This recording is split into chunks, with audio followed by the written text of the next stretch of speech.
Alright, sports fans, I got this big grin on my face as I'm about to read you a story that's going to make you laugh. Obviously, there are some parts of it that are a bit sad if you really think about it, but when we're talking about what it is and sort of the story around it, it's quite comical.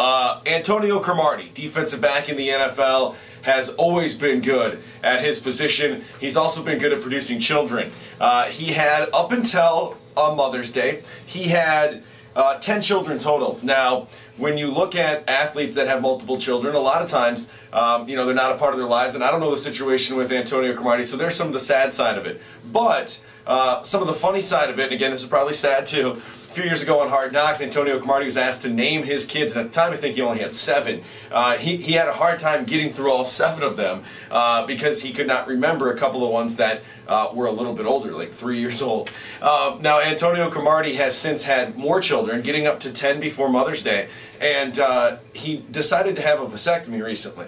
Well, apparently it didn't work, or he didn't go and do it, because on Mother's Day, him and his wife, yes, he's now married, gave birth to his 11th and 12th children. Now let me read this to you. New York Jets cornerback Antonio Cromartie and his wife Terica have welcomed twins, his 12th and 11th kid, after she shockingly got pregnant following his vasectomy. Now, this is the quote from Antonio Cromartie, who delivered his son, telling Us Weekly, "It was an adrenaline rush, the most amazing feeling to actually bring my son into this world and to hand him over to my beautiful wife." All 12 times, it must have been very exciting for Antonio Cromartie.